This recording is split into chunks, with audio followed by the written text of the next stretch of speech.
Hello dear learners, welcome back to Abid Shiksha. Today's daily news capsule is brought to you by Abid Shiksha. So let us begin. आज के जो important articles हैं वो है first, secular socialist to stay in constitution's preamble से supreme court. तो supreme court ने यहाँ पर क्या बताया है कि जो सेक्युलरिज्म है और सोशलिज्म जो है दोनों हमारे प्रियम्बल का एक इम्पॉर्टेंट अभिन्न हिस्सा है. ठीक है, तो आज वैसे भी आपको पता होगा 26 नवंबर है, आज कॉन्स्टिट्यूशन या संविधान दिवस जो है आज हम लोग उसको सेलिब्रेट करते हैं. तो this is a very important topic to discuss and you will see a lot of questions coming from preamble as a topic. So it becomes a point of importance and we have to discuss about it. ठीक है, second is Bhutan pitches Gelephu as biggest cooperative project. तो यहाँ पर क्या है, Gelephu mindful city के बारे में हमें जानना होगा एंड क्या हमारे कोऑपरेटिव इनिशिएटिव्स है विद भूटान वो भी हमें जानना होगा. And last news for the day is after climate talks nation gather to iron out treaty to curb plastic. तो यहाँ पर बहुत ज़्यादा जो है बाकू में जो रिसेंट UN का मीटिंग हुआ था वहाँ पे people walked out of the meetings because $300 billion is what the developed country is giving to the developing countries and this is not enough. ठीक है, we need at least $1.2 trillion every year and they are just giving us $300 billion. It's just abysmal amount of money which cannot be utilized to its fullest because we need at least $1.2 trillion every year and they are just giving us $300 billion. So now this is a very important topic to discuss that for curbing plastic we are going to have one binding treaty wherein we are going to curb the plastics and जो plastics को हम reduce करना चाहेंगे. तो ये बहुत important topics है, आज के सारे टॉपिक्स आज के बहुत बहुत इंपॉर्टेंट है. ठीक है, चलिए पहला न्यूज़ देखते हैं. Secular socialist to stay in constitution preamble से सुप्रीम कोर्ट. मतलब यहाँ पर क्या किया गया है, हमने कुछ दिन पहले भी डिस्कस किया था about socialist and secularist nature की. क्या पूछा गया था कि can we just mention one economic एक ऐसा इकोनॉमिक स्टैंस. जैसे आपको पता होगा कि सोशलिज्म क्या है कि इकोनॉमिक पॉलिसी भी है एंड कैपिटलिस्ट क्या है, it is also an economic policy. तो क्या हम एक इकोनॉमिक पॉलिसी को अपने प्रियम्बल में जगह दे सकते हैं या फिर हमें ये नहीं देना चाहिए? क्या हम इस तरीके से बोल सकते हैं क्या? तो फिर कॉन्स्टिट्यूशन ऑफ इंडिया को इंटरप्रेट करते हुए honourable chief justice of India Sanjeev Khanna ने क्या कहा कि in this context, in India's context, socialism holds a very different meaning. Socialism for, let's say, Soviet Union or the West, the concept of socialism was very different. But for India, socialism has its own meaning, has its own concept. And socialism in Indian context is not about just economic policies. It is for the greater good of the society, for the greater good of humanity and for the welfare of people. It is not an economic policy. So we cannot just curb out or just, make it vanish from the preamble because it reflects, preamble is something that reflects the mindset of the constitution maker. What was our forefathers going through when they were discussing or they were making that constitution? It is a window, it is a reflection to the soul of the constitution maker and it is the soul of the constitution or just a summary of the constitution कि हमारा constitution क्या से deal करता है. Being the largest constitution in the world, it should depict what is the preamble should depict what the constitution is trying to say. So इसीलिए हमारे लिए बहुत ज़्यादा important है. And socialism and secularism in Indian context is very different from the secularism of the West or socialism of the West. It is very different. In India everything has its own meanings. ठीक है, हमारा अपना खुद का एक meaning रहता है हर चीज़ का, बी इट सोशलिज्म हो या फिर सेक्युलरिज्म हो और be it justice, fraternity, unity और integrity of the nation. Everything holds a different meaning. Maybe West का एक अलग मीनिंग होगा, इंडियन कॉन्टेक्स्ट में उसका मीनिंग बहुत ज़्यादा डिफरेंट रहता है. इसीलिए सोशलिज्म सेक्युलरिज्म दोनों वर्ड्स जो है they are non inalienable from from preamble. Okay, it is inalienable from the preamble. Preamble क्या है? एक इंट्रोडक्टरी स्टेटमेंट है in a document that explains the document's philosophy. हमारा पूरा कॉन्स्टिट्यूशन का फिलॉसफी आपके प्रियम्बल जो है वो समझाता है. हमारा ऑब्जेक्टिव क्या था कि हमें क्या बनना है, जस्टिस हमें प्रोवाइड करना है. क्या क्या टाइप का जस्टिस, सोशल, इकोनॉमिक, पॉलिटिकल, हर टाइप का जस्टिस हमें यहाँ पे अभी हम लोग प्रियम्बल को भी एक बार डिस्कस करेंगे. उसके बाद क्या है, प्रियम्बल बेसिकली क्या देता है, हमारा आइडिया देता है कि हमें क्या क्या चाहिए. हमारा प्रियम्बल जो है कि हमारा ऑब्जेक्टिव क्या क्या था उसका बताता है. हमारा सोर्स ऑफ कॉन्स्टिट्यूशन क्या है, हमारा नेचर ऑफ इंडियन स्टेट कैसा है. We are a sovereign, socialist, secular, democratic and republic है. ठीक है। हमारा ऑब्जेक्टिव क्या है, हमारा हमें जस्टिस देना है, हमें इक्वलिटी देना है, हमें लिबर्टी देना है, हमें फ्रेटर्निटी देना है, ठीक है। और डेट ऑफ इट्स अडॉप्शन, जैसे कि डेट ऑफ इट्स अडॉप्शन क्या है 26 नवंबर 1949 एंड डेट ऑफ इनैक्टमेंट क्या है 26 जनवरी 1950, जिसको हम रिपब्लिक डे के रूप में भी मनाते हैं, ठीक है। तो date of enactment and date of adoption है आर 2 डिफरेंट डे। आज के दिन को हम क्या सेलिब्रेट करते हैं एज कॉन्स्टिट्यूशन डे। हमारा जो प्रियम्बल का जो आइडियल्स है ना, वो नेहरू जी के ऑब्जेक्टिव रेजोल्यूशन के द्वारा जो है अडॉप्ट किया गया था and the ideals behind the preamble of to Indian constitution were laid down by Jawaharlal Nehru. Jawaharlal Nehru ने जनवरी 22 1947 को उन्होंने ऑब्जेक्टिव रेजोल्यूशन जो है उन्होंने अडॉप्ट किया था और उसमें हमें पता चला कि हमारे क्या क्या थॉट्स हैं, हमारे विचार क्या है ओवर दी कॉन्स्टिट्यूशन एंड हम हमारे देश से हम क्या एक्सपेक्ट करते हैं, ठीक है। Although not enforceable in court, preamble states that objective of the constitution and acts as aid during the interpretation of articles when language is found ambiguous, ठीक है। तो यहाँ पर क्या है, आप प्रियम्बल को इन्फोर्स तो नहीं कर सकते, लेकिन ये सबसे ज़्यादा काम तब आता है जब हमारा कुछ लैंग्वेज में या फिर व्हेन समथिंग बिकम्स एम्बिगुअस, हमें समझ नहीं आता कि क्या कहना चाहता है कॉन्स्टिट्यूशन, हमें क्या कहना चाहता है, या फिर because constitution is a living document, it changes over time. तो हमारा जो लैंग्वेज है मे भी हमें ना समझ में आए और उस समय अगर हम प्रियम्बल से उसका जो वर्ड का मीनिंग है डिराइव करें तो वो हमारे लिए बहुत ज़्यादा हेल्पफुल हो जाता है, ठीक है। यहाँ पर 2 केसेस के बारे में बहुत इंपॉर्टेंट बात है, Berubari case, Kesavananda Bharati case and 1 more cases LIC of India case, ठीक है। तो बेरूबारी केस में क्या हुआ था, ये 1960s के दौर में ये केस जो है ये आया था। तो इसमें पूछा था कि क्या प्रियम्बल हमारे देश का क्या हमारे कॉन्स्टिट्यूशन का ये एक पार्ट है। तो अनफॉर्चुनेटली बेरूबारी केस में ये बोला था कि it is not a part of constitution, hence it is not enforceable in court of law, ठीक है। कोर्ट ऑफ लॉ के सामने because it is not part of the constitution, it is just an introductory part, इसीलिए it is not enforceable in the eyes of law. But Kesavananda Bharati case में एंड उसके बाद LIC of India case भी हुआ था। तो केशव नंद भारती केस में क्या कहा था कि preamble of the constitution will now be considered as a part of constitution although not enforceable but it is a part of constitution। Berubari case में तो यही बोल दिया था कि it is not a part of constitution, पर केशव नंद Bharati case में and LIC of India के केस में क्या कहा गया था कि it is indeed a part of the constitution and very very important part of the constitution, ठीक है। The preamble is not the supreme power or source of any restriction or prohibition, but it always plays an important role in interpretation of statutes and provisions of the constitution। हमेशा वो help करता है ताकि हम अच्छे से interpret कर पाए हमारे कॉन्स्टिट्यूशन, वो कॉन्स्टिट्यूशन हमारा क्या कहना चाहता है उसको हम अच्छे से इंटरप्रेट करने के लिए वी स्टडी दी प्रियम्बल, ठीक है। In 1995, the Union Government versus LIC of India case, the Supreme Court has once again held that preamble is the high integral part of the Constitution, but not directly enforceable in the Court of Justice in India।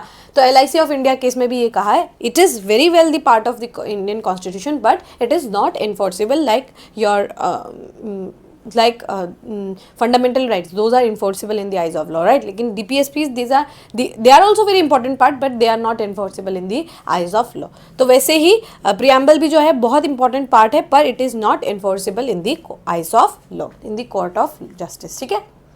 तो ये important part थे, पर अभी हमें एक बार और देखना है, प्रियम्बल को हमें अच्छे से जानना होगा, ठीक है। प्रियम्बल को एक बार हम देख लेते हैं। ये हमारा कॉन्स्टिट्यूशन ऑफ इंडिया का प्रियम्बल है। आपने NCERT के कोई भी बुक के पहले आपको ये ज़रूर देखने को मिलेगा, ठीक है। यहाँ क्या कहते हैं, we the people of India, we the people of India having solemnly resolved to constitute India into a sovereign, socialist, secular, democratic republic। ये 5 चीज़ें आपको याद रखनी है। हमारा देश जो है क्या क्या, हमारे आइडियल्स क्या क्या है, sovereign, socialist, secular, democratic and republic. And to secure all its citizen हमें क्या क्या प्रोवाइड किया जाएगा, सबसे पहले आपको जस्टिस प्रोवाइड किया जाएगा। जस्टिस कैसा, social, economic and political justice आपको प्रोवाइड किया जाएगा। Liberty of thought, expression, faith, belief, worship, 5 का आपको लिबर्टी प्रोवाइड किया जाएगा। Equality of status and opportunity and to promote among all, and fraternity, assuring the dignity and of individual and unity and integrity of the nation, ठीक है। तो यहाँ पर क्या क्या हमें हमारे आइडियल्स देखे क्या है, जस्टिस है, लिबर्टी है, इक्वालिटी है एंड फ्रेटर्निटी है, ठीक है, and unity and integrity of the nation को भी प्रोटेक्ट करना है। In the Constituent Assembly on 26th day of November in 1949, we hereby adopt, enact and gives ourselves the Constitution. ठीक है, तो यहाँ पर sovereign, socialist, secular and integrity जो है, ये तीनों वर्ड को कब डाला गया था?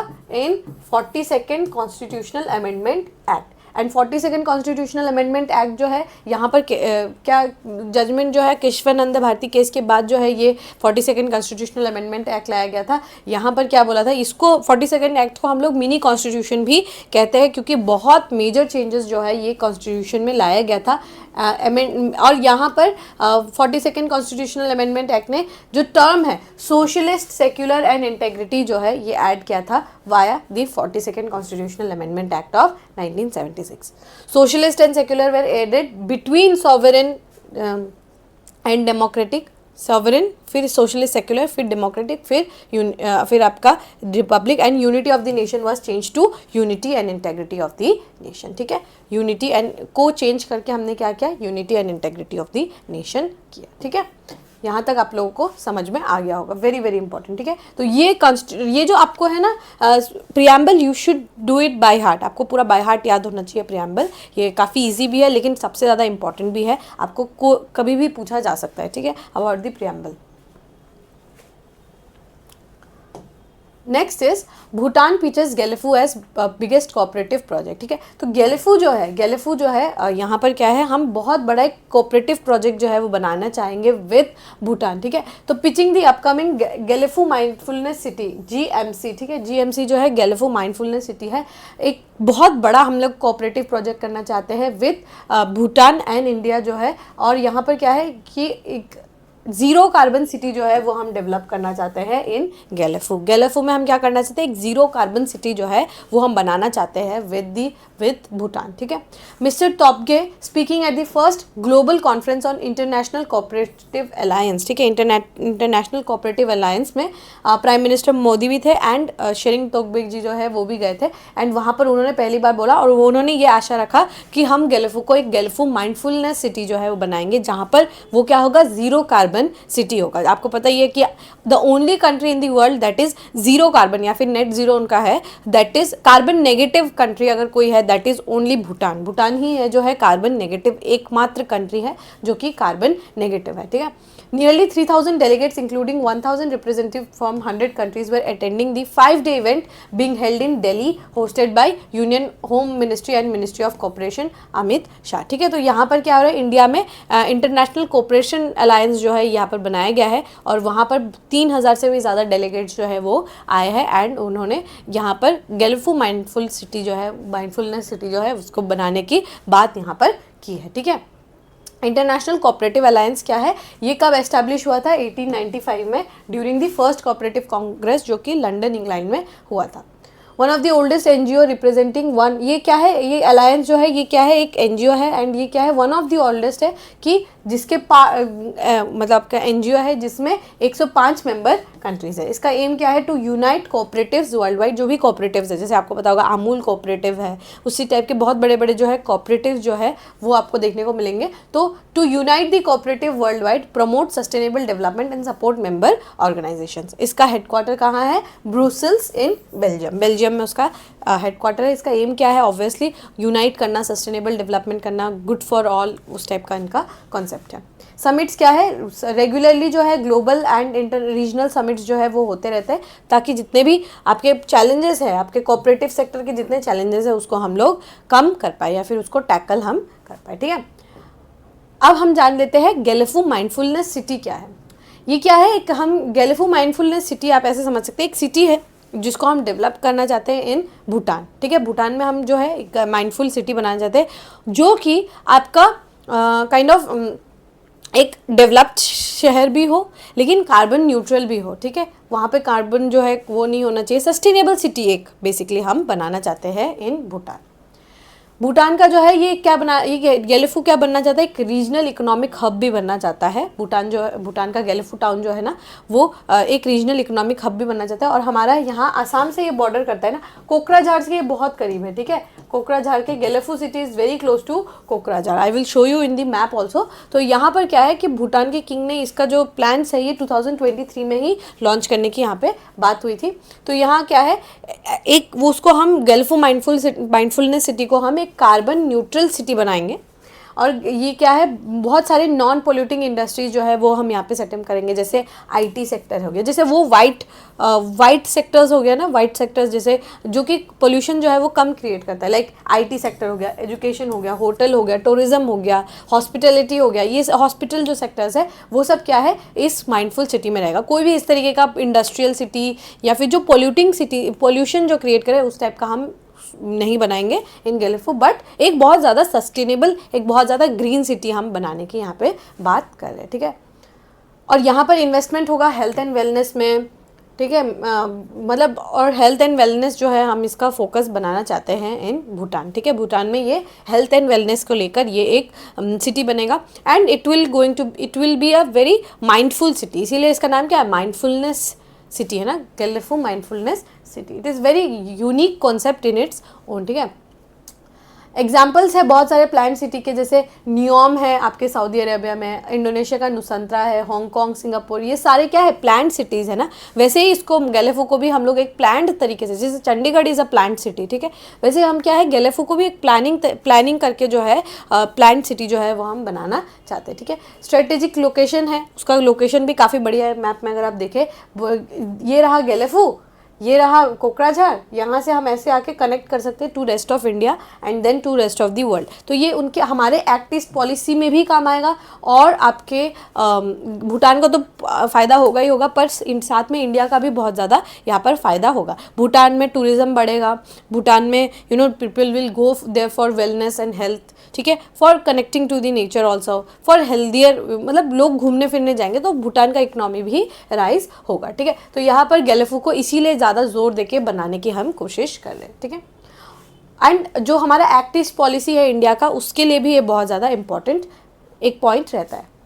On to Association of South East Asian Nations and Indo Pacific region, यहाँ जापान इंडिया का कनेक्टिविटी भी इम्प्रूव करेगा, मतलब as well as the new India Japan connectivity plan between India and India's north eastern states through Bangladesh, Bay of Bengal and Indian Ocean. तो हम क्या करना चाहते हैं, हमारे यहाँ पे अगर आप देखें रीजन जो है बहुत बहुत बढ़िया रहेगा कि यहाँ पर गेलेफू से हम कोकराझार आएंगे, then we can connect it to Myanmar, ठीक है, म्यांमार से कनेक्ट कर सकते हैं, फिर म्यांमार से होकर फिर हम बांग्लादेश भी जा सकते हैं। एंड हमारा अगर हम एक्ट ईस्ट पॉलिसी को और थोड़ा मजबूत करें देन इंडियन ओशन के थ्रू होकर हम पैसिफिक ओशन पे जाकर जापान के साथ भी कनेक्ट करवा सकते हैं। So you will see a win win situation for all the countries. Specially Bhutan के लिए बहुत ज़्यादा बड़ा ये एक मूव रहेगा कि हम अगर गेलेफू को बढ़िया से डेवलप करेंगे तो ये बहुत बड़ा एक इकोनॉमिक हब बनेगा with mindfulness in its centre. Clear? तो ये हमारे काफ़ी बड़े एस्पिरेशंस हैं एंड भूटान का भी काफ़ी बड़ा ये एस्पिरेशन है and India will be surely be a partner for Bhutan के लिए बहुत बड़ा ये पार्टनर जो है वो बन के आएगा India. And because Bhutan is also eyeing on India and they are not going towards China, it shows the friendship between India and Bhutan and their priorities. हमारे प्रायोरिटी में भी भूटान है एंड भूटान के प्रायोरिटी में भी हम हैं। ये बहुत ज़्यादा अच्छा एक न्यूज़ जो है वो बनकर आता है, ठीक है। तो ये होपफुली आप लोग को समझ में आ गया होगा। We can move to the last news. Last news क्या है, after climate talks nations gather to iron out a treaty to curb plastic. तो प्लास्टिक पोल्यूशन को रिड्यूस करने के लिए एक ट्रीटी जो है वो बनाया जा रहा है और ये कहाँ होगा, ये जो है मतलब बाकू का मीटिंग जो है it was not very good. मैंने जैसे बताया वो लोगों ने कितना हमें $300 बिलियन देने की बात की है, बट एक्चुअली में we need at least $1.2 trillion every year to cope up with the climate change that is happening. और जो अगर हमें बचना है तो हमें इतना ज़्यादा पैसा जो है वो चाहिए होगा, लेकिन 300 बिलियन और 1.2 ट्रिलियन में बहुत डिफरेंस है, ठीक है। तो वो डेवलप्ड सिटी जो है वो नहीं देना चाहती है, इसीलिए बुसान में, कोरिया में एक मीटिंग होने वाला है बुसान में, वहाँ पर एक लीगली बाइंडिंग ग्लोबल ट्रीटी हम बनाना चाहते हैं to end plastic pollution. Now this is very very important, okay, बहुत बहुत इंपॉर्टेंट है। 170 कंट्रीज जो है वो सारे भूटान में जाके बुसान में जाके, इन रिपब्लिक ऑफ कोरिया, वहाँ जाके मिलेंगे और एक लीगली बाइंडिंग ट्रीटी बनाएंगे। ये बहुत इंपॉर्टेंट है। जो भी कंट्री उसको साइन करेगी उनको अपने लॉज में चेंज लाना होगा, एक लॉ बनाना होगा जिसमें जो प्लास्टिक पोल्यूशन को ख़त्म करने के लिए एक एंड, यहाँ पर हम लोग रिड्यूस की बात नहीं कर रहे, हम प्लास्टिक पोल्यूशन को ख़त्म करने की बात कर रहे हैं, ठीक है। This is the fifth and final rounds of talks since 2022, when the United Nations Environmental Assembly agreed to develop such plan by end of 2024. ये क्या है, हमारा फिफ्थ एंड फाइनल मीटिंग है जो कि एक प्लास्टिक पोल्यूशन को ख़त्म करने के लिए ये एक मीटिंग जो है वो बनाया जाएगा। प्लास्टिक पोल्यूशन जो है वो सर्ज हुआ है from 2 million tons in 1950 to 348 million tons in 2017। कितना ज़्यादा आपको जंप एक देखने को मिलेगा, मतलब बहुत ज़्यादा यहाँ पर आपका प्लास्टिक पोल्यूशन जो है वो फैल चुका है, with projection indicating a potential doubling. इसका डबल हो जाएगा, 348 का डबल जो है आपको देखने को मिलेगा प्लास्टिक पोल्यूशन बाय 2040। इतना से इतना आने के लिए हमें ऑलमोस्ट 50, 60, 70, 80 ईयर्स लग गए, लेकिन यहाँ से मल्टीप्लाई 2 मतलब डबल होने के लिए हमें मियरली हमें 20 साल चाहिए होंगे। तो आप देख रहे हैं कि प्लास्टिक पोल्यूशन कितना ज़्यादा बढ़ रहा है। The proliferation of plastic waste has led to significant environmental challenges including marine pollution, adverse effect on wildlife। हर कोई आजकल, चाहे वो बिल्ली हो, चाहे वो कुत्ता हो, चाहे वो गाय हो, चाहे वो टॉर्टोइज हो, चाहे वो शार्क्स हो, everybody is consuming your plastic in some form और अदर, ठीक है। और इंसान भी हो for that matter, micro plastics is being consumed by every other organism in this entire world. Everybody is consuming micro plastic in some और other form. So यहाँ पर प्लास्टिक पोल्यूशन ने मरीन पोल्यूशन को तो किया ही है। You must have heard about the great garbage patch, ठीक है, उसको हम क्या कहते हैं, garbage patch in Pacific ocean. Pacific ocean में एक बहुत बड़ा सा गार्बेज का पैच है, ठीक है, क्योंकि सारा जो गार्बेज है वो क्या है, पानी से हो के वो बिल्कुल पैसिफिक ओशन में जाके मिल गया। तो बहुत खराब स्थिति है हमारे पोल्यूशन की, एंड बहुत ज़्यादा ख़राब स्थिति है हमारे ओशंस की, एंड जंगल ज़मीन हर जगह आपको प्लास्टिक देखने को मिलेगा। In March 2022, the United Nations Environment Assembly adopted a resolution to develop a legally binding treaty to address the plastic pollution across the entire life cycle, ठीक है। एक प्लास्टिक को पोल्यूशन को कम करने के लिए, ख़त्म करने के लिए एक ट्रीटी बनाएंगे जो उसके पूरे लाइफ साइकिल को, be it production, be it consumption, then फेंकना, सारे लाइफ साइकिल में ही उसको कुछ ना कुछ उसका एक स्टेप्स रहेगा, वो इस लीगली बाइंडिंग ट्रीटी में हम लेकर आएंगे, ठीक है। The proposed treaty aims to encompass measures from plastics production and design to waste management and emphasizing on comprehensive approach on tackling pollution, ठीक है। तो यहाँ पर क्या है कि एक बार में हम लोग ख़त्म तो नहीं कर सकते, लेकिन एक उस तरीके से धीरे धीरे, जैसे हमने सिंगल यूज़ प्लास्टिक्स को बैन करने की कोशिश की थी, राइट, इस टाइप से। और उसके बाद क्या है, हमारा जो कितना माइक्रोब्स का हमारा प्लास्टिक है, बहुत मोटा, अगर 120 माइक्रोब्स का, पहले 75 अलाउड था, 75 मीटर्स का जो माइक्रोब का आपका प्लास्टिक होना चाहिए, but now it is increase to 120। तो वो क्या होगा, सिंगल यूज का जो प्लास्टिक है उसको रिड्यूस करेगा, ठीक है। सिंगल यूज का कंजम्पशन जो है वो धीरे धीरे रिड्यूस होगा। India contributes to a fifth of global plastic pollution, 1/5 of global plastic pollution हम इंडियंस ही कर रहे हैं, according to a study publish by journal Nature in September. It accounts to 20% of world's global plastic pollution with emissions of 9.3 metric tons, with significantly more than the countries next in list. जो कि मतलब हमने जो है 20% of global plastic जो है वो India consume करता है, इन इंडिया थ्रो करता है। और वो क्या है, बाकी आने वाले जितनी कंट्रीज है, जैसे नाइजीरिया, इंडोनेशिया, इवन चाइना, उनसे भी तीनों का मिला के भी इट इज़ मोर, ठीक है। उससे ज़्यादा तो नहीं है, लेकिन हाँ ऑलमोस्ट इतना ही सिमिलर है। 3.5 metric ton, 3.4 metric ton and 2.8 metric ton, तो काफ़ी ज़्यादा ही है, ठीक है।